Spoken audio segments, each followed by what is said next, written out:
네, 안녕하십니까. 오늘은 HLB 얘기를 좀 드릴 수 있도록 하겠습니다. 안 할 수가 없죠. 자, 오늘 일반 배정 유상증자가 나왔습니다. 네, 3,200억 규모의 대규모 유상증자가 나왔고요.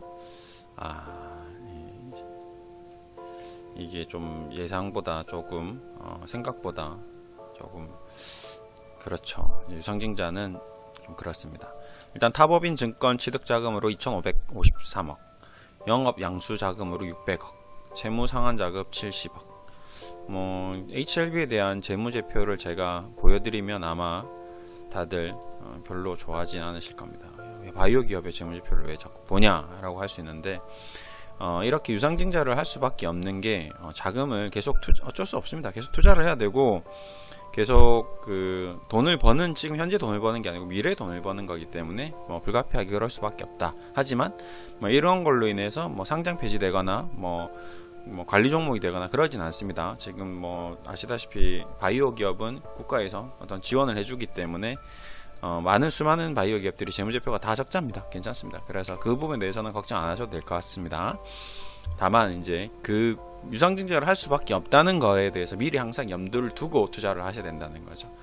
유상증자를 이제 예를 들어서 이제 자금을 끌어들이는 방법에 대해서 좀 몇 가지 얘기 드리겠습니다. 우선 첫 번째, 회사채 발행을 합니다. 회사채, 일반적으로 삼성전자 같은 경우는 사채를 발행하겠죠. 대규모 투자가 있거나. 근데 삼성전자가 사채를 발행하지 않는 이유는 지금 이 수많은, 지금도 거의 100조 가까이 돈을 벌어놓고 저금해 놓은 상태이기 때문에 100조 투자할 때 내가 저금해 놓은 돈으로 투자를 하면 됩니다. 네. 그렇기 때문에 사채를 굳이 발행할 필요가 없는 거죠. 근데 HLB 같은 이제 일반적으로 코스닥 기업이다 바이오 기업은 회사채 발행이 거의 안 됩니다. 왜? 담보가 없거든요. 담보가 부족합니다. 네.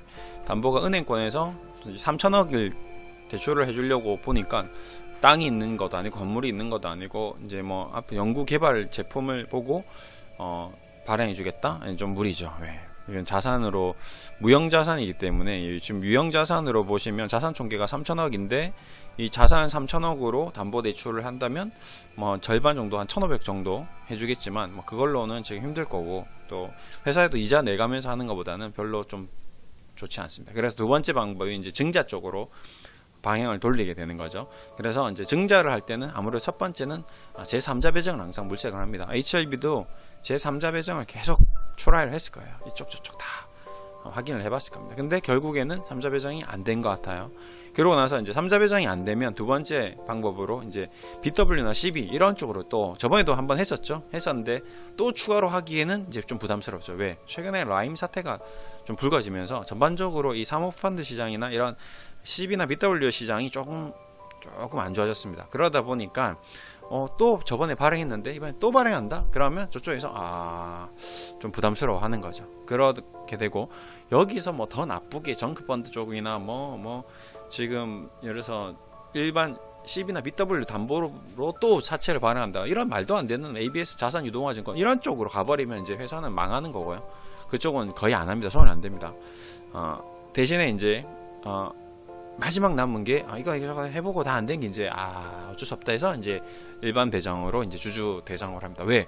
어차피 이거를 하게 되면 대주주인 진영권 회장도 참여를 해야 되거든요. 그러면 본인 자금도 지금 지분이 9.1%이기 때문에 본인도 해야 됩니다. 알렉스도 하셔야 되고 이현수 다 하셔야 됩니다. 일반 주주 대상이고 자기도 해야 되고 하기 때문에 결국에는 이거보다는 다른 선택을 했는데 이거밖에는 지금 대안이 없다. 앞으로 그 대신에 이것도 대주주가 내가 참여를 할 정도로 하기 때문에 무조건 나쁘다라고는 볼 수는 없습니다. 성장하는 기업들이 일반 주주 배정 증자해서 더 성장하는 경우도 많이 있었습니다. 그러니까 무조건 나쁘다, 무조건 망한다, 유상증자는 폭락이다, 이런 개념보다는 다양한 변수들이 있기 때문에 그 변수에 대해서 그 상황에 맞게끔 하면 됩니다. 그래서 예를 들어서 현대중공업이 적자가 1조, 2조 되고 있는데 유상증자를 한다, 이런 거는 하한가가 맞죠. 근데 지금 HLB 같은 경우는 지금 성장 과도에 있고 지금 모든 일들이 하나하나씩 차곡차곡 이루어지는데 그 과정에서 좀 자금이 필요해서 바이오 기업들이 추가적으로 더 투자를 하겠다, 이렇게 하는 거는 조금 개념이 좀 다른 것 같습니다. 그래서 결론적으로 오늘 주가 하락폭이 한 4% 정도밖에 되지 않았나 라는 생각이 듭니다. 단 제 개인적인 생각입니다. 이제부터 그건 일반적인 이제 팩트들 위주로 얘기 드린 거고요. 여기서 자, 그러면 이날 급등이 나왔는데 27일 날 이제 거의 상한가 수준의 주가가 급등을 했죠. 근데 상한가를 못 갔어요. 그쵸? 뭐 리버세라믹 관련돼서 지금 중국 항저우 제약 얘기 나오고 항서 제약 얘기 나오고 로열티 받는다는 얘기까지 나왔기 때문에 와, 저도 상 가겠구나 했는데 상이 안 갔습니다. 근데 물량이 자꾸 위에서 나왔어요. 항서 제약 최근에 얼마인가 볼까요? 항서 제약은 크게 변동이 없네요. 패스. 네. 그래서 그렇게 크게 상가가 못 가네? 거래는 터지는데 뭐지? 라고 생각을 했는데 오늘 이제 유상증자를 발표하고 이제 알은 거죠. 그러고 나서 한 이틀, 하나, 둘, 3일 내내 빠지는 거예요. 분명히 좋은 이슈인데 왜 자꾸 빠질까? 그렇죠. 어쩔 수 없습니다. 주식시장은 비공개, 그러니까 개인 투자자분들이 알 수 없는 그런 강력한 정보들이 돌고 있는 거죠. 자, 저는 개인적인 생각, 이거는 법적으로 보장되고 뭐 제가 확실한 증거가 있다 이런 건 아닙니다. 그냥 일반적으로 주식시장에서 통용되는 그냥 루머들이죠. 루머들입니다. 어느 정도 주관사도 있고 이미 유상증자에 대한 물밑 작업도 계속 해왔었고 뭔가 이슈가 있었을 겁니다.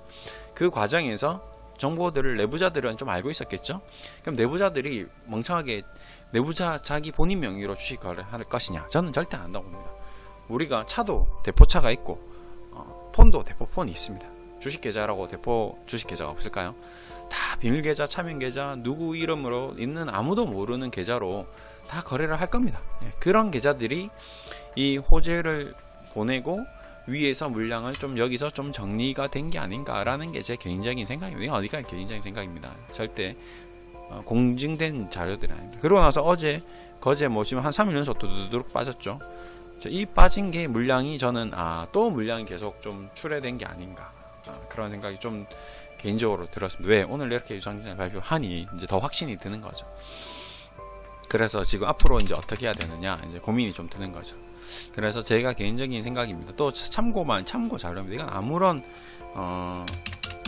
100% 뭐 확신을 할 수 있는 그런 내용들이 아닙니다. 그래서 뭐 저번에 21만원대 제 개인적인 생각들을 참고하신 분들이 있듯이 이번 사태에 대해서도 좀 참고하시면 됩니다. 우선은 유상증자를 했기 때문에 주가 가치는 희석됩니다. 그렇기 때문에 호재는 아니기 때문에 일반적으로 주가가 좀 조정해 보일 수 있습니다. 가격 조정이든 기간 조정이든 또 약간 시간이 좀 늘어날 수 있겠죠. 자, 그래서 일단 기존의 주주들 보유하고 있는 분들은 일단 뭐 계속 홀딩을 해야겠죠. 뭐 방법이 없습니다. 단 241 이탈 시에는 또 이제 스탠스를 좀 조절을 해야 될 것 같습니다. 그래서 제 개인적인 생각은 좀 비중을 좀 축소하는 게 좀 어떨까라는 생각이 개인적인 생각이고 241을 계속 강력하게 지지받고 있으면 이날도 최저가가 84,700원인데 241선이 83,000원에 있습니다. 83,000원대.